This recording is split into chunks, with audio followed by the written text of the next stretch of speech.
Hi అండి, welcome to Devi cooking world. నోరూరించే capsicum bajji ఎలా తయారు చేయాలో చూపిస్తాను, చూసేయండి. చాలా ఈజీగా అండ్ టేస్టీగా తయారు చేసేసుకోవచ్చు అనమాట.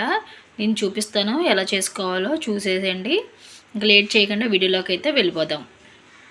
ఏం చేస్తున్నావమ్మా? క్యాప్సికమ్ ఏంటి బయటికి తీసా? క్యాప్సికమ్ బజ్జీలు వేస్తున్నా. క్యాప్సికమ్తో బజ్జీలా?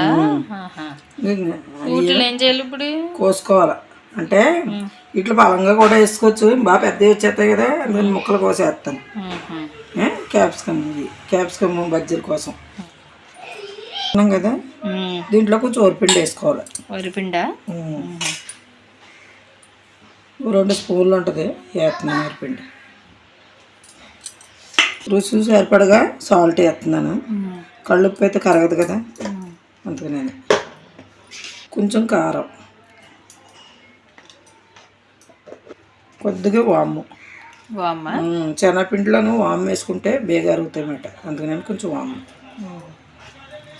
ఇదే వంట సోడా అంటారు కదా, తిని సోడా కూడా అంటారు, అది కొంచెం వేసుకుంటున్నాను.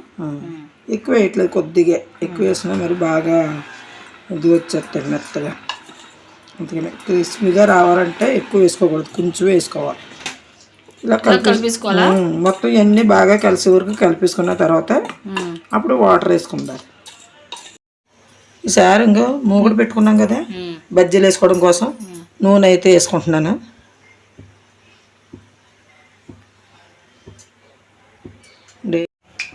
నూనె వేడెక్కింది కదా, ఈ పిండిలో కొంచెం నూనె వేసుకుంటారు, బాగుంటుంది.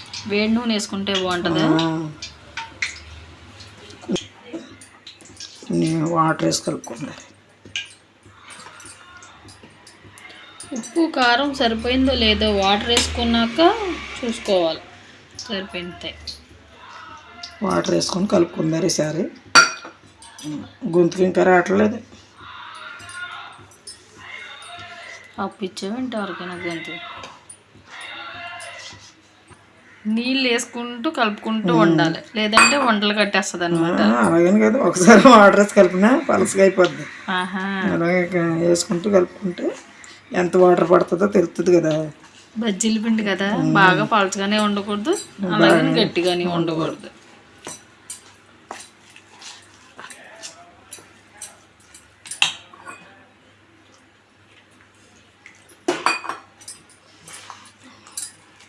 కలిపి చూపించే, ఇంకా కలిపి చూపిస్తాను. ముచ్చుకిలో కోసేస్తాలే. ఇప్పుడు ఇట్లా 4 ముక్కల కింద కోసుకోవాలి.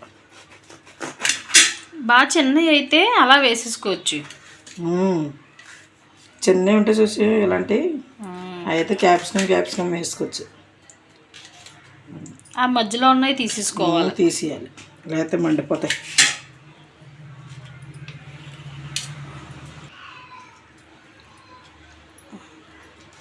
జాగ్రత్తగా కట్ చేసుకోండి. కట్ చేసుకునేటప్పుడు చెయ్యిలు అవి కట్ అయిపోతుంటాయి. ఇలా తీసేసుకోవాలి. గింజలు తీసేసుకొని అలాగే తీసుకొని కోసుకొని చూపిస్తానే ఉన్నాయని. నేను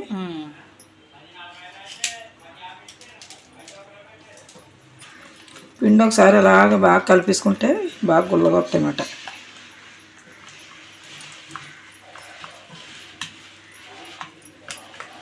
ఎంత బాగా రబ్ చేస్తే అంత బాగా గుల్లగా వస్తాయి. క్యాప్సికమ్ మేము గింజలు తీసుకొని ఇలా కట్ చేసుకున్నాం.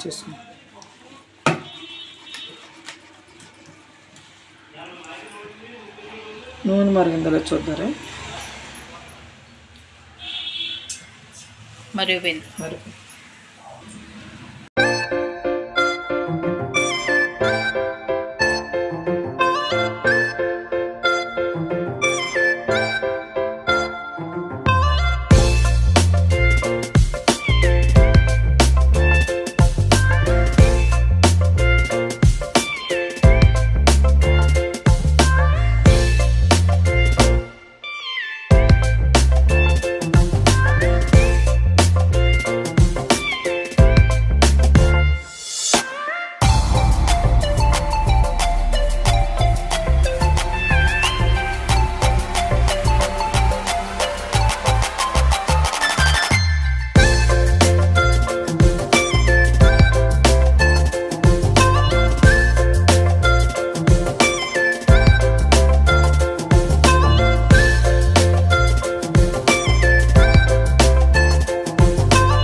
సిమ్లో పెట్టుకొని వేపుకోవాలి. పెద్ద మంట పెడితే లోపల ఉడకవు.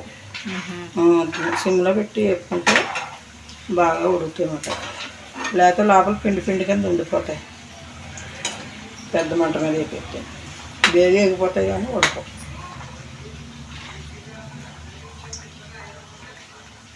అటు ఇటు తిప్పుకుంటూ ఉండాలా? లేకపోతే పక్క కాలవు కదా. వేగిపోయినాయా? వేగిపోయినాయి. ఈసారి తీసేసుకుందా బాగా నూనె వాడు.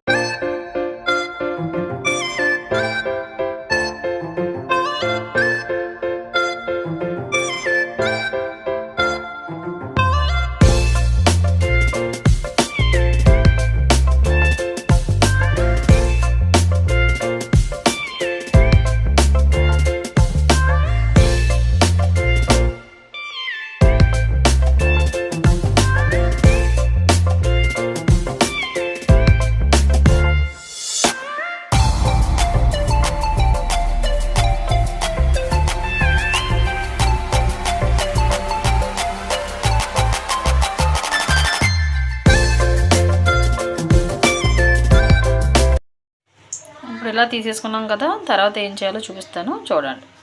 క్యాప్సికమ్ బజ్జీలు అయితే రెడీ అయిపోయినాయి. ఇంకా క్యాప్సికమ్ బజ్జీలు వేసుకోగా కొంచెం పిండి మిగిలిపోయింది, కలిపిన పిండి. అందుకు నేను ఏం చేస్తున్నాను అంటే ఒక ఉల్లిపాయ కోసుకున్నాను. చక్రాల కింద కోసుకోవాలి. చక్రాల కింద ఒక ఉల్లిపాయ కోసుకున్నాను. ఈ పిండితో ఈ బజ్జీలు వేసేస్తున్నాను అనమాట. ఉల్లిపాయ బజ్జీలు కూడా వేసేస్తున్నాను.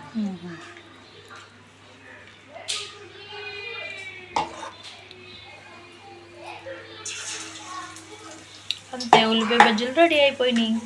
అలాగే దీంతో బంగాళదుంప టమాటా బజ్జీలు కూడా వేసేసుకోవచ్చు.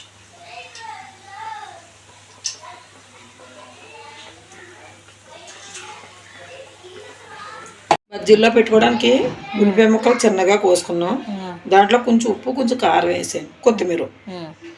మళ్ళీ వాటిలోకి ఇంకా 7 సెలగుళ్ళు వేసి పక్కన పెట్టుకున్నాను కొన్ని. ఇప్పుడు బజ్జీ కోసి చూపించాను. బజ్జీలు కోసుకోవాలి. కోసుకొని దీంట్లో పెడతా.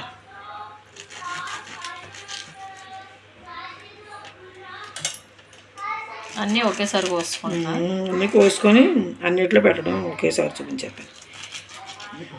అది పాయలు, కొత్తిమీర ఇలాగ బజ్జీల్లో పెట్టేస్తున్నాను. ఇలా పెట్టేసుకోవాలి అన్నీ.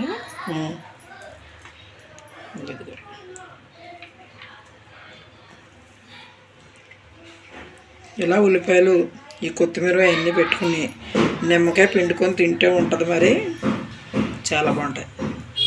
చలికాలంలోనే ఇంకా బాగుంటుంది. ఇలా పెడుతుంటేనే నోరు ఊరిపోతుంది.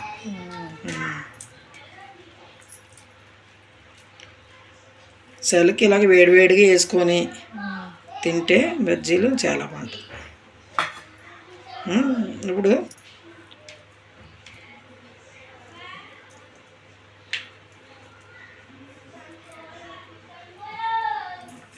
వేడిసల గుళ్ళు కూడా ఇలాగ వేసుకుంటే తింటుంటే కరకరలు ఆడుతూ ఉంటాయి అన్నమాట. సార్ నిమ్మకాయ ఇలా నిమ్మకాయ పిండుకొని ఇలా తింటే ఉంటుంది. మరి పుల్ల కారంగా ఒకంగా నిమ్మకాయ పెక్క పడిపోయింది. తీసేద్దాం. నేను చెప్పినట్టుగా ఇలా క్యాప్సికమ్ బజ్జీ రెడీ చేసుకోండి, చాలా బాగుంటుంది. ఎలా వచ్చిందో కామెంట్ చేయండి. మా ఛానల్ లైక్ చేయండి, షేర్ చేయండి, సబ్స్క్రైబ్ చేయడం మాత్రం మర్చిపోకండి.